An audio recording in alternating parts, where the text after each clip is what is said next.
Hello everyone, I'm Jacob Kaufman with Nerd on the Street, and today we are unboxing a MIDI keyboard.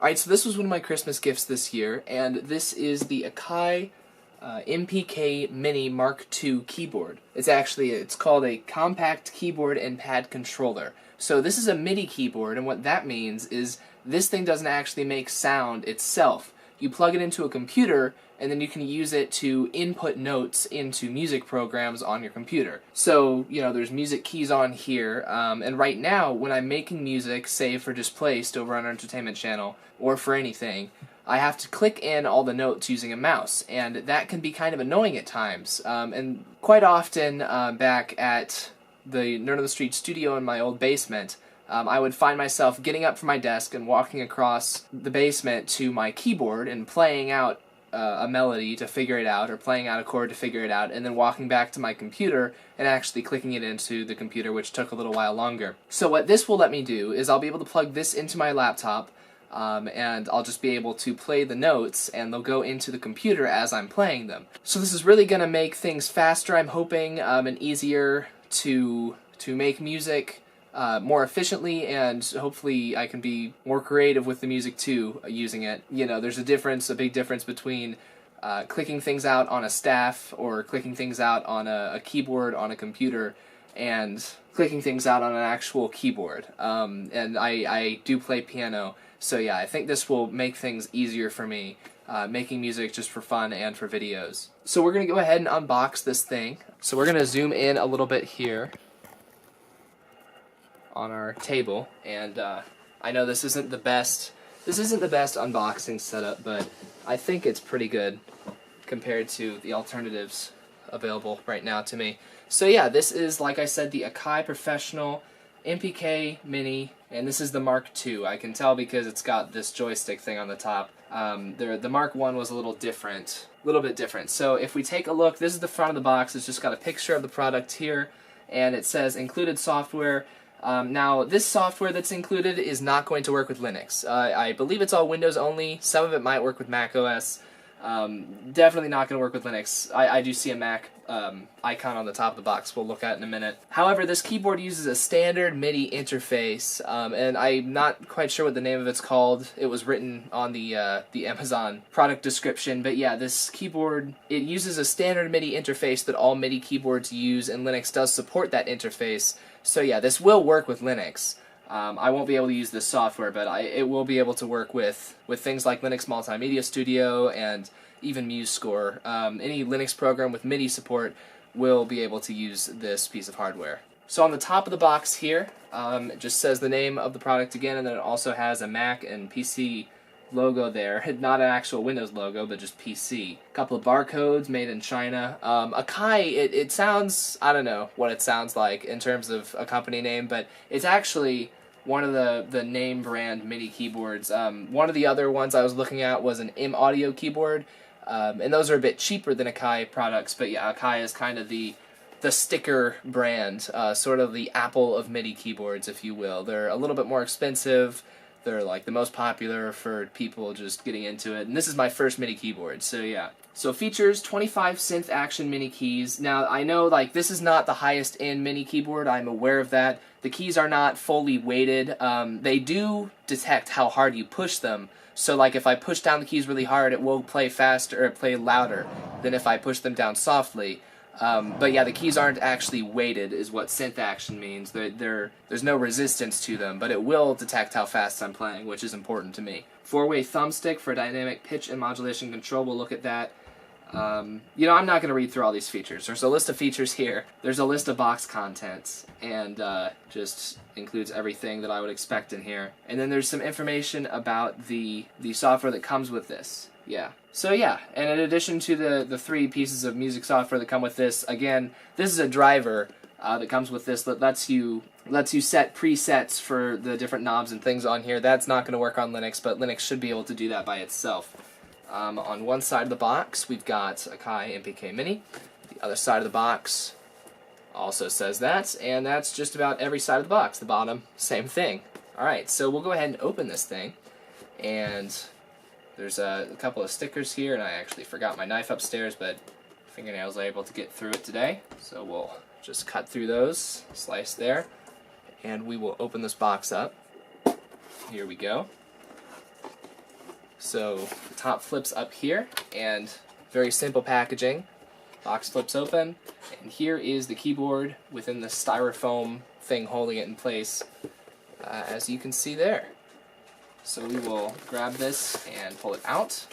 And one of the reasons why I got a very low-level keyboard is because this is the first MIDI keyboard that I've ever had, so you know, I'm not exactly sure what to look in one of these, so I didn't want to get something super high-end. But another reason is because I actually did want something small. These are not full-size keys here. These are very small piano keys compared to a real piano. The M-Audio model that I was looking at had full-size keys, but it was about the same price as this. It had full-size keys, but yeah, I actually think this will work better for me because everywhere that I'm working with my computer, I've kind of got limited desk space. So yeah, I don't want something that's going to take up a large footprint of the desk. This is going to be nice and small. This is pretty light, so I'll be able to take it places pretty easily if I need to. So yeah, take off the styrofoam off of each end, and here is the thing in its bag. Just before we take it out of its bag, there are a couple more things in the box here. Oh, there's only one more thing in the box. So there's this plastic bag, and it's got some stuff in it here. And alright, so the first thing is a USB cable. I believe USB 2.0. We've got a Type B on one end and a Type A on the other end. Open this bag up so you can get a better idea of that. Type B on this end, as you can see.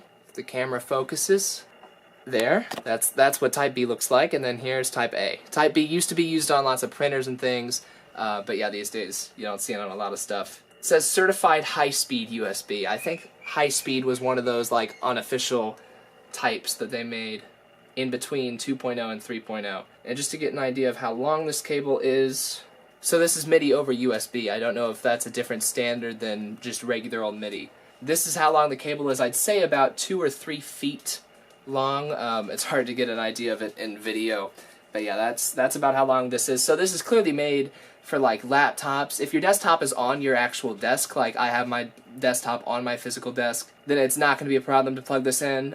Probably not going to be a problem anyway, unless you're wanting to put this like across the desk.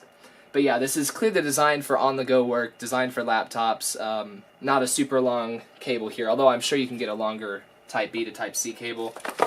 And then also in this smaller bag here, we have a software download instructions. And it's got like screenshots from different MIDI software on the other side. Like I said, not going to be using that. And then safety instructions and warranty information. You don't want to hurt yourself with your MIDI keyboard after all. And then here is our user guide. So the user guide, box contents, features, and then different. So basically the user guide is just what's already on the box. Cool. So yeah, we're going to take the actual keyboard out of the bag here. I'm glad, yeah, that I got this one because, yeah, the M-Audio one would have been kind of chunkier, and it would have had full-size keys, but yeah, definitely would have taken up more space. And I think like even this will be better than just clicking in notes. Now these keys are spring weighted. It feels like they're not actually like I've got a regular keyboard, and its keys are not weighted at all. Like I said, this does detect how hard you push the keys down, and I can feel a weight to the keys. Obviously, it's not like hammer weighted or anything. It's not realistically weighted. It doesn't feel like a piano. Because when I push the keys down and hold them down, like a piano, there's not a whole lot of resistance when you're holding the keys down. This, I can actually feel an active resistance. When I'm holding the key down. But yeah, that's interesting. It is weighted. It's just like a weird weight. Now when I'm clicking the keys right now, pushing them down, I can hear them. So if you're going to get bothered by that, just know that you can hear these keys. Now if you're wearing headphones and listening to what you're doing, then you're probably not going to be able to hear it as well. Which you don't want to be able to hear it that well. Yeah, so we'll go through what's on the front of this thing first. This is a cool little thing. This is a 4-way joystick. Now most MIDI keyboards have 2 different sliders, usually to the side of all the keys, sometimes on top of them. two different sliders, one for pitch bending, sort of making notes sharp or flat on the fly, and then the other one is just a modulation slider, which lets you apply different effects on the fly, like while you're playing sustained notes. And yeah, that is something really cool that this is going to make a whole lot easier than right now having to go and apply effects like that manually. You can just use this. So this has a couple different modes, but yeah, basically, like, in the default mode, I believe this will be pitch bending, so making the pitches sharp or flat, and then this will be modulation, is up and down. So yeah, I'm going to have some fun with this, because I haven't been able to do a lot of that kind of sliding thing, just clicking in notes on the computer. Yeah, it's kind of hard to do this thing after the fact, so that'll be really cool. This keyboard has an arpeggiator on it, and this is like for making electronica music. Don't know if you can read the labels on here. I'm not making like super electronica sounding music, so I'm not going to use this a whole lot. But basically, this lets you hold a key down, and the keyboard will automatically do an arpeggio, basically, and you can adjust the tempo of the arpeggio, and then you can adjust some other things about it. There's an octave up and an octave down key here and here, and that's because this keyboard is only 2 octaves, as you can see. Once again, you know, if I had a whole studio and I knew what I was looking for in a keyboard, I knew what brands were good, then I might want something that's like full size or even half size of a regular piano. But this will be great for having just on my desk. And just for doing the amateur stuff that I am doing. I'm a little out of practice playing piano, so it's not like I'm going to be playing with both hands most of the time anyway, especially not when I'm composing things.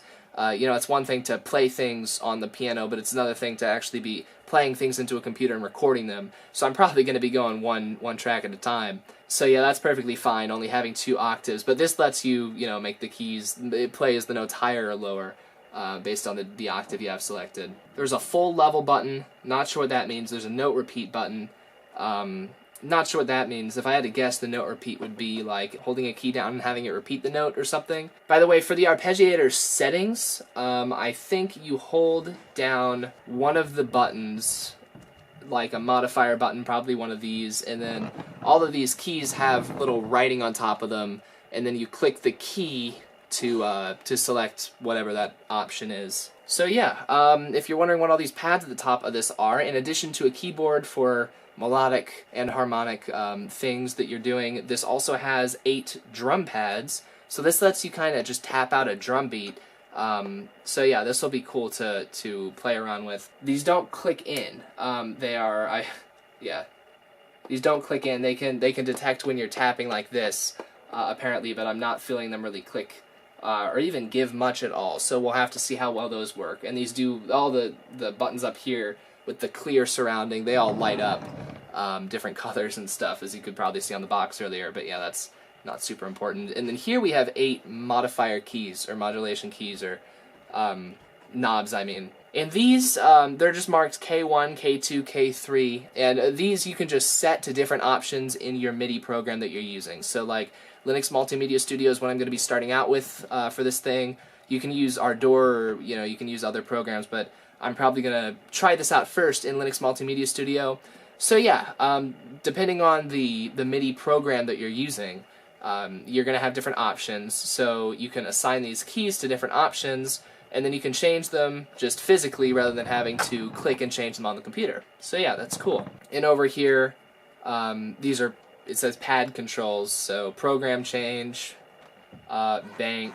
So yeah, these are just to switch the what your pads are doing. Might or might not work with the software that I'm using. Program select, yeah. So yeah, we'll take a look around the rest of this thing. The sides of this are red, and it looks pretty nice. It doesn't look like super, I don't know, like it looks pretty nice and still fun at the same time, not like way too professional. Here's the USB type B port on the side there, so that's on the right side if you're wondering. And then here we have sustain jack. So I've actually got a keyboard pedal, so you can plug a pedal in here, and then you can, a virtual pedal and then or an electronic pedal. And then you can hold the pedal down with your foot to hold the note, similar to how you would with an actual piano. So yeah, cool that we've got one of those here. The back of this just says Akai MPK Mini, and once again, this is a Mark II. You can tell the Mark I did not have this joystick. The Mark I just had regular knobs, separate modulation and pitch bending knob. So yeah, front of this looks like this, and yeah, like I said, this thing isn't like actually weighted, but it's kind of spring weighted. Yeah, these keys are they're small keys, but yeah, like I'm not gonna be playing piano on this. This is for coming up with new tunes. This is for playing things for fun. I'm going to use my actual keyboard or the piano we have in the house for that. On the bottom we've got 4 rubber feet. Yeah, definitely rubber feet. Even though they're shiny, they're definitely rubber. And so that'll keep this from sliding around on the desk. It'll keep it up off the desk. If you spill water on your desk, it won't touch this. And then inside of a little indentation here, we've got a barcode, got an inscription here. First FCC stuff, and then this device complies with Part 15 of the FCC rules. This device may not cause harmful interference. This device must accept any interference received. And then we've got an EU address. So that's interesting. On the bottom there, on a sticker. So yeah, this will be very fun to play around with. I was excited to unbox this. If you want to see what I'm doing, I'm not sure. I'm thinking about making like a SoundCloud account or a Bandcamp account. I'm not sure how hard it is to set those things up. I've never done any of those before. But yeah, because this kind of thing, I've been talking about how I want to upload more music to MuseScore, and I'm going to keep doing that, but in addition, I am doing lots of stuff with Linux Multimedia Studio that you can't upload to MuseScore. You can't like make sheet music for, because it's a little more electronic, just in nature. So yeah, I might make a SoundCloud account or something in the near future if you want to hear what I'm doing with this thing, or you can just watch Displaced.